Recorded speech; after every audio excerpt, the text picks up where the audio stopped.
नमस्कार। Syntax English grammar portions में translation और अन्य चीज़ों को छोड़कर नरेशंस, ट्रांसफॉर्मेशन, सिंथेसिस और सिंटैक्स, ये सिंटैक्स लास्ट चैप्टर है आपका।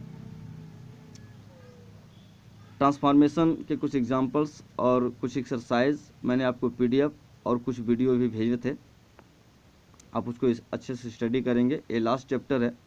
आई होप ये चैप्टर इस मंथ कंप्लीट हो जाएगा। इसके बाद हम लोग प्रोज पोएट्री सेक्शनों का अध्ययन करेंगे। सिंटैक्स मीन्स होता क्या है, फर्स्टली ये समझिए।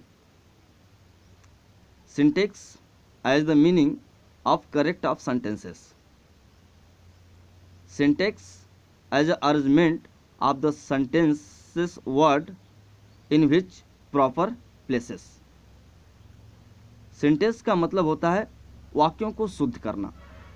और वाक्य शुद्ध कैसे होते हैं? उनके शब्दों को उनके प्रॉपर यानी उचित स्थान पे रखकर। कह रहा है सिंटेक्स का अर्थ वाक्य नियम, rules for sentence building.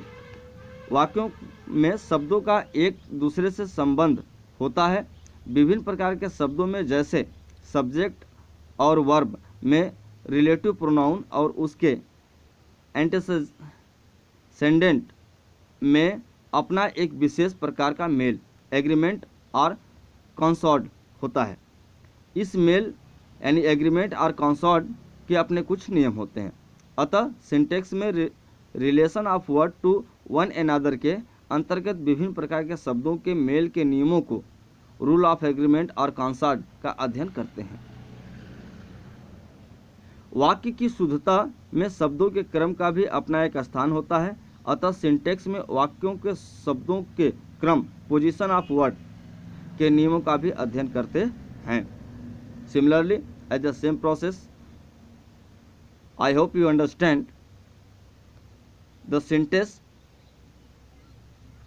as a method of correcting the sentence and put the words as a proper places in sentence। Understand?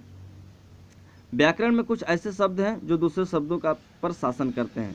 Transitive verb, preposition तथा कुछ adjective like, unlike, near and worth अपने बाद में आने वाले noun और pronoun पर शासन करते हैं। क्योंकि ऐसे नाउन या प्रोनाउंस को ऑब्जेक्टिव केस में रहना पड़ता है, वे इस शासन को कम नहीं कर सकते, क्योंकि ऐसा करना व्याकरण और प्रयोगों दोनों की दृष्टियों में से शुद्धता अशुद्धता समझा जाता है। अतः सिंटेक्स के तीसरे नियम गवर्नमेंट का भी अध्ययन करते हैं। May be this lines also tells about the government's rules. Some transitive verb, preposition or adjective describing the nouns. So also these words which says that under pressure of the nouns are pronoun। कह रहा है कि adjective,